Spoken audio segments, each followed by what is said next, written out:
એટલે હું તમને બધાને શાંતિથી મીડિયા મિત્રોને હું કહીશ બધું, પણ અત્યારે હું કોઈ કહેવા માંગતી નથી. તમે એ બદલ મને માફ કરજો. ભાજપમાં અન્યાય છે, એ વાત સાચી છે. મહિલાઓ સાથેનો એમાં અત્યારે હું કોઈ કોમેન્ટ નહીં કરી શકું. મોટો આરોપ છે. 100% હું તમારી બધાયની હારે છું.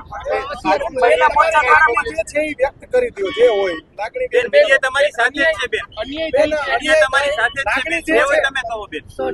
બેન કોઈનો ડર રાખ્યા વગર કહો બેન, મીડિયા તમારી સાથે છે. બેન લાગણી જે છે અત્યારે હું કોઈ નહીં કહું. બેન તમે ભાવુક થઈ જાય જે હોય તમે કહો બેન.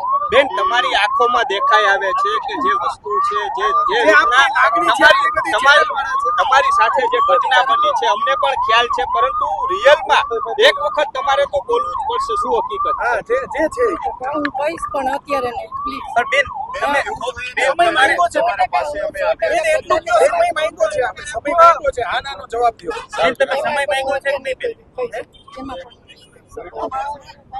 બેન હકીકત બેન તમારી બેન અવગણના થાય તમારી ચેનલ છે તમારી વ્યક્ત કરે છો બેન.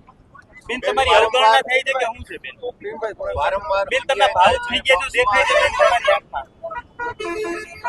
સાચે હું તમને માફ કરો. મને તમારો બધાનો સાથ સહકાર છે, પણ ક્યાંક ને ક્યાંક હું અત્યારે બેન તમે ડરમાં છો? કોઈ તમને ના ડરમાં નથી, પણ હું મારી 2 દિવસમાં હું મારી તૈયારી કરીને હું તમને બધાને તમને હેરાન કરવામાં બેન આચાર્ય સાથે તમારું સંકલન તમારી વાત લઈને બેન બિહાર પહોંચ્યા હતા. બિહારમાં તેઓ હતા.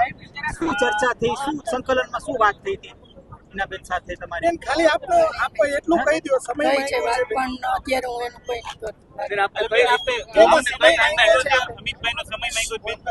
ખાલી આનાનો જવાબ દો. અમિતભાઈ શાનો સમય માંગ્યો બેન તમે? રાષ્ટ્રીય કોઈ નેતા બીનાબેન થ્રુ તમે અમિતભાઈનો સમય માંગ્યો બેન? બેન જે પાર્ટીમાં અન્યાય થઈ રહ્યો છે આને લઈને શું કહેશો? આપની લાગણી આપે વ્યક્ત કરી હતી, આપના ડ્રાઈવરને કાઢી મૂકવામાં આવ્યા, જે પ્રકારે જે પાર્ટીના કાર્યક્રમોમાં જે ડેકોરમ જળવાવું જોઈએ જળવાતું નથી, શું કહેશો આને લઈને? આવું એકવાર નથી થયું, અનેક વખત થયું છે. હા, એ વાત સાચી છે કે મારા ગાડીમાં જે ચાલતા ભાઈઓ એને અન્યાય થયો, એની લડતમાં ક્યાંક હું અટવાઈ ગઈ છું. ને એમાં હું અત્યારે હું જે કરું છું એ મને ખબર નથી કે હું કઈ બાજુ જઈ રહી છું, પણ મને ગરીબ માણસને ન્યાય મળે એમાં મારા પ્રયત્ન છે. એ પ્રયત્ન હું કરી રહી છું. સાચા માણસનો અવાજ ઉઠાવી રહ્યા છો એટલા માટે હેરાન કરવા. બોલો બેન, તમે તમારી લાગણી વ્યક્ત કરો. હા, બસ એ મારા પ્રયત્ન છે કે કોઈને કોઈ અન્યાય થઈ રહ્યો છે તો એમાં ક્યાંક ને ક્યાંક મારી પણ માથે મીડિયાના મિત્રોએ કંઈ પણ સારું સાસ્તું બધું લખ્યું છે, તો એ ક્યાંક મને પણ દુઃખ છે કે આ ન થવું જોઈએ. હું તમારા માધ્યમથી કહું છું